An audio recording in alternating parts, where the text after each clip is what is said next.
Good morning. This is Saturday, April the 12th, 2008. I'm Richard James and we're in the Austin area.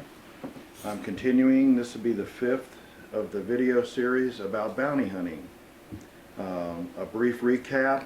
I am a 20-plus year veteran with a career in bail enforcement, bounty hunting.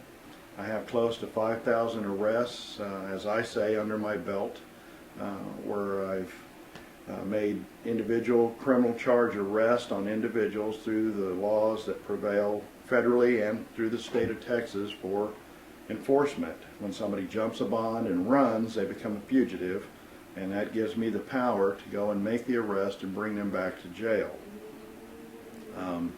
In the background here you'll see some different slides, some pictures. These are in the book, which you can see at secretsofabountyhunter.com or bountyhuntersecrets.com. The book is called Secrets of a Modern Day Bounty Hunter. It is available as an ebook, downloadable to your computer with the color slot, the color pictures with the stories. There's over 100. Or you can get it on CD as an Adobe PDF formatted book, and it's coming out in paperback form and as an audio book, a 2 CD set. The different individuals you see here have all been arrested by myself or my partner or one of the other investigators I've trained. There's stories that go with each one. It's kind of hard to describe them as quickly as the slides go by, but they're either arrested because of drunk driving, drug charges, assault charges, shoplifting, theft, just about failure to ID if they've already had a previous warrant out and they just tell an officer they're someone else, and then they're determined to be the right person and they're given that additional charge of failure to ID with a known Texas warrant. And so we've taken these individuals to jail. There was a guy in crutches and he had been a fugitive, broke his foot. Here's a guy whose girlfriend relied for him so he wouldn't have to go to jail. He's in a police car now. We had a foot chase with him.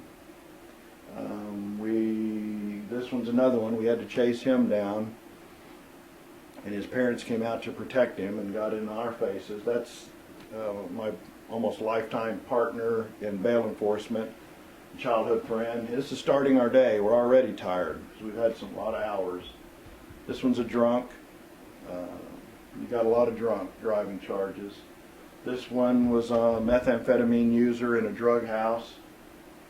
There she is again. These pictures are poor quality. That's why there's been a delay in the paperback series that's coming out, because I've had to redo the photos to get a higher resolution for printing, because they don't come out as well, so they've been redone. That was done up in Dallas. That was done in Mexico, brought back to San Antonio. All drug charges.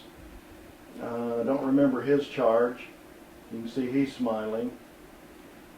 Most of the guys and gals in these photos are smiling because they've been treated fairly, and we've discussed that in some of the other series. Also today I wanted to talk a little bit about there's a lot of interest right now about teenage girls, and they're videoing each other as they beat up another teenager, another teenage girl. A lot of people are getting involved in this, making comments. I haven't been following it too closely because it's just started occurring. It appears there's going to be criminal charges brought by the authorities against these individuals because they've provided the proof that the courts will need to show that they've actually committed the offense, and they've actually crucified themselves by their attempts to put it on YouTube and be able to boast and say they've done these things.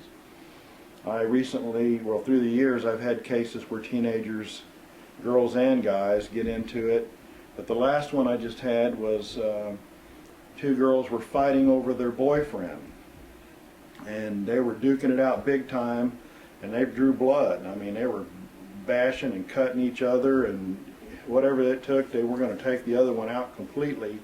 The boyfriend just stood by until the one he favored the most was getting the worst end of the deal.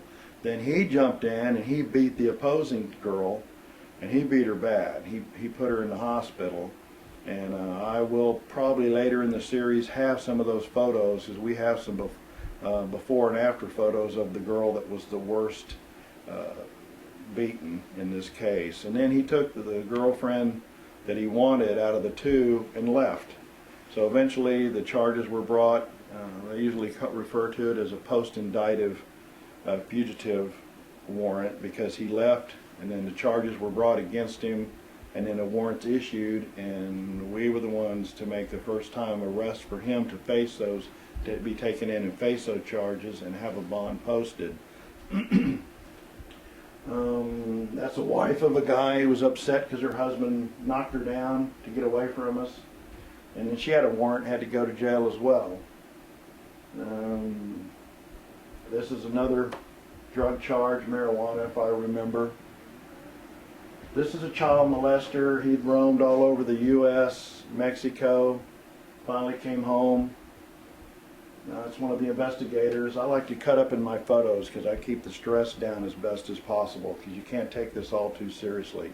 There's always going to be a sad story to go with every picture. If you get too much empathy for your people and get that heartfelt emotion going for them, you're going to be stressed out, be upset, and so you have to be detached, but you have to be sympathetic to a degree. You want to treat these folks right. Here's another one. You know, just another, he failed ID before, and he failed ID to me when I was making the arrest. Found him naked in an Airstream trailer, drunk. Usually girls have shoplifting charges. They like to go out and shop, but they don't like to always pay, so they get in trouble for that. That's a bad picture. Gonna have to redo that. Here's a guy whose nose was runny, so we blew his nose for him. I guess we'll change their diapers too when they need it.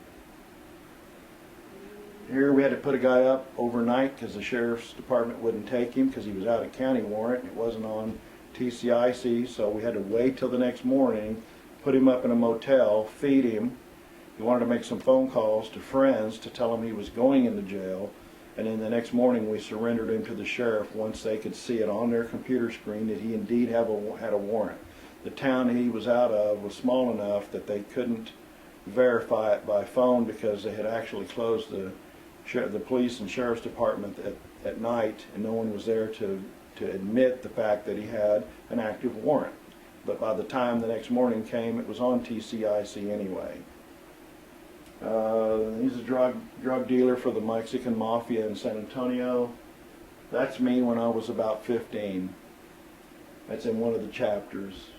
Actually, chapter 2, I think, Do I Have the Knack? There's a couple of investigators I trained. Here's a sleeping felon coming back from Las Vegas, Nevada. He's taking a little cat nap. And here he is again.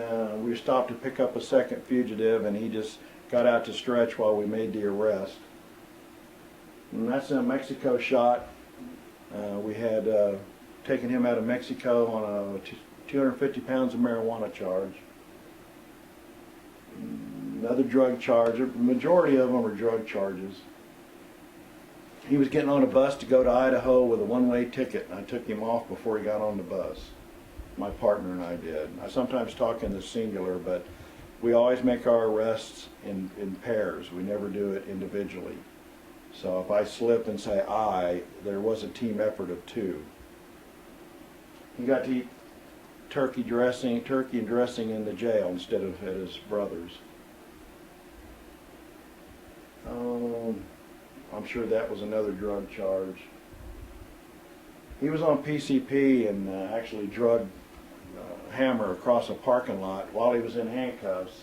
She was going to jump from a second floor, and she's 7.5 months pregnant. That's another investigator. He usually gets our folks out of Mexico for us. That's the one on PCP. Daryl still has a hand on him, so he can't get free. Another investigator with a drunk. But the main point of this is the fact of the teenagers and how they continue to put this evidence on the internet, and that's going to crucify them in the long run. We'll talk about other subjects next series, Series 6. Thank you.